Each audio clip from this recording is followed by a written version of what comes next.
안녕하세요. 항공법의 의미와 문제점에 대해 발표할 정현진입니다. 항공기 내 불법 방해 행위에 대한 처벌 규정. 이 항공법은 항공기 내에서의 난동 행위를 규제하기 위해 2020년 현행 항공보안법 이전의 항공안전 및 보안에 관한 법률에서 일정한 난동 및 방해 행위 등을 규정하는 새로운 조항을 채택하는 것을 의미합니다. 이 항공법의 문제점은 우리나라 입법은 확대된 재판관할권의 문제에 대하여 규정하고 있지 않습니다. 따라서 현행 항공보안법은 항공보안과 관련하여 아직 상당 부분이 입법되지 않았다는 점이 문제가 되고 있습니다. 이를 해결하기 위해서 대한민국 헌법을 기반으로 한 규정을 새롭게 입법하고 기존 규정의 견고함을 가증시켜야 합니다. 항공화물운송장 결제제도. 이 항공법은 항공운송인에게 운송을 의뢰하여 화물을 인도하여 발행되는 항공화물운송장을 통하여 화물을 결제하는 제도입니다. 이는 신용장에서 실제 적축일을 요구하는 것 자체가 적은 추세이며 아직 보편화되지 않았다는 문제점이 있습니다. 이를 해결하기 위해서 항공운송인이 직접 방문하여 결제하고 확인을 남기는 수치선화증권을 보편화시켜야 합니다. 다음은 항공법의 문제점과 개선 방안에 대해 발표하도록 하겠습니다.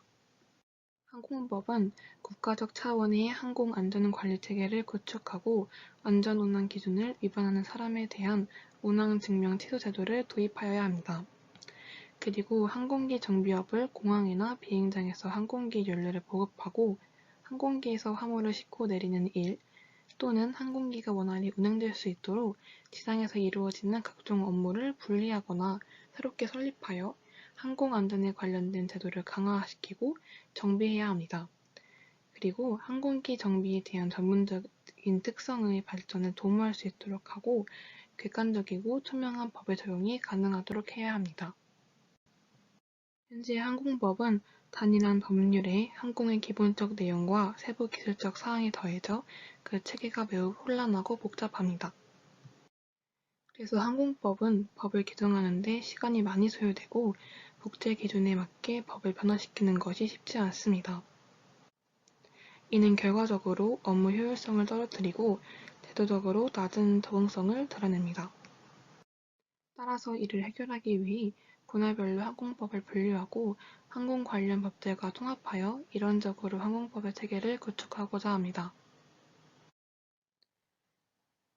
현재 나온 입법 예고는 항공사업 분야와 항공운송사업진흥법을 더해 항공사업법안을 만드는 것입니다. 이는 항공운송사업, 항공기 사용사업, 대여업, 취급업, 정비업 등의 허가 인가의 절차와 준수사항을 별도로 법률에 규정하여 항공과 관련된 각종 사업의 체계와 내용을 알기 쉽도록 개편한 것입니다. 이는 국민이 항공법규를 전부 다 더욱 잘 이해할 수 있도록 하고 신기술 개방 등 항공 환경의 급격한 변화에 신속하게 대처하기 위해 만들어졌습니다. 두 번째 입법 예고는 항공안전 분야를 분리하여 항공안전법을 만드는 것입니다. 이것은 항공기 등록, 항공종사자, 항공기 운항 및 항공교통 업무 등 항공안전기술에 관한 규정에 따른 법률들로 제정하도록 한 것입니다. 이는 현재 실행되고 있는 제도에 나타나는 일부 미비점을 보완하고 개선하여 국민들이 이를 쉽게 알 수 있도록 법을 정비하고자 하는 것입니다. 세 번째 입법 예고는 운항 승무원의 피로관리와 외국 항공기의 안전관리를 강화하는 등 안전기준을 반영하여 법체계에 적용시키는 것입니다. 네 번째 입법 예고는 공항시설부분과 수도권 신공항건설 촉진법을 합쳐서 공항시설법을 만드는 것입니다. 항공법은 공항 관련 분야의 인프라를 확충시키고 정책 여건과 국제 기준에 탄력적으로 대처해야 합니다. 이를 하기 위해선 공항 비행장 관련 주요 정책의 심의 조정 기능을 강화시키고 비행장 개발 시 사업 시행자에 대한 국고 지원 및 토지 소유권을 부여하는 등 항공법을 개선하기 위한 노력이 필요합니다. 네, 그렇다면 항공법 개선에 대한 향후의 전망과 방향성에 대해 알아보겠습니다. 항공법을 해체하고 폐지하는 것보다는 항공에 관련된 공사 혼합 법적 성격을 갖는 항공법으로 보완시킴으로써 항공과 관련된 법의 기본권으로서의 위상을 정립시키는 것이 바람직하다고 깊이 생각됩니다. 항공 발전이나 항공에 대한 국가주의적 성격을 비추어 보면 일본과 영국의 사례가 큰 도움을 줄 것이며 항공 운송을 주로 민간 부분이 담당하고 있으므로 미국의 항공법이 중요한 참고 자료로 사용될 수 있을 것으로 보입니다.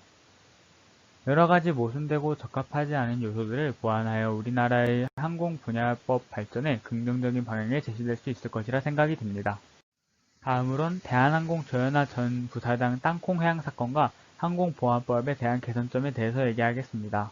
조현아 전 대한항공 전 부사장이 기내에서 승무원이 봉지째 가져온 마카다미아에 문제가 있다고 핑계를 대며 승무원들에게 무릎을 꿇리게 하고 폭력을 가하였습니다.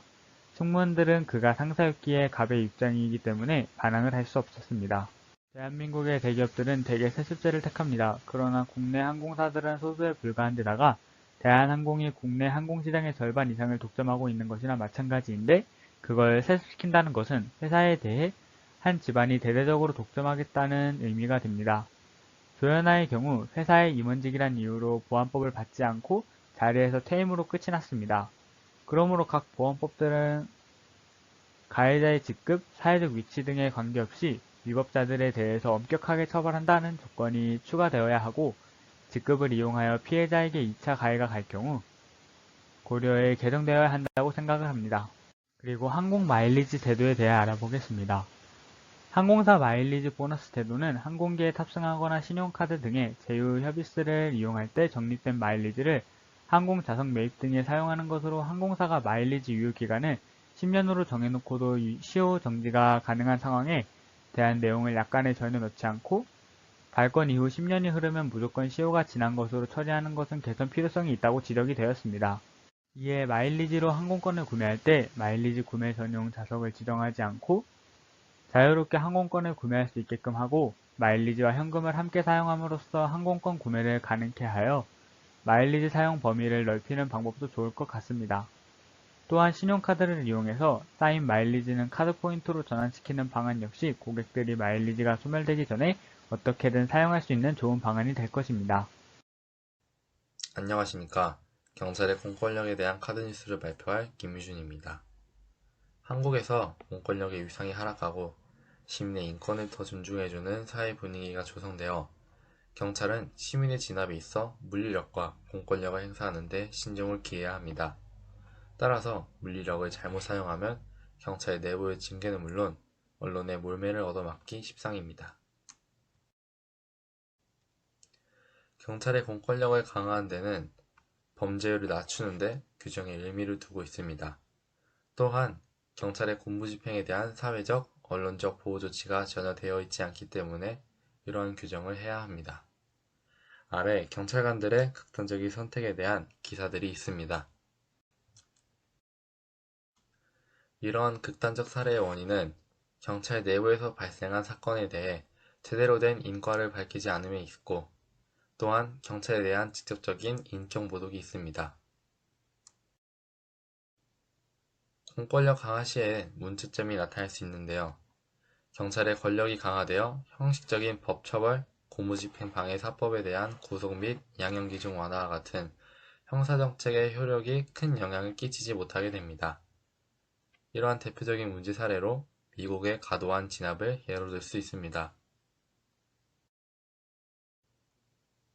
개선 방안으로는 배상명령제도나 소액사건제도와 같은 민사적 강제 접근 방안이 함께 도입되어 경찰의 공권력을 보다 엄정하게 확보해야 합니다. 여기서 배상명령 제도란 형사사건 범죄로 피해를 입은 피해자가 신속하고 간편하게 보상을 받을 수 있도록 한다는 취지에서 소송 촉진 등에 관한 특례법에 규정된 제도를 말합니다.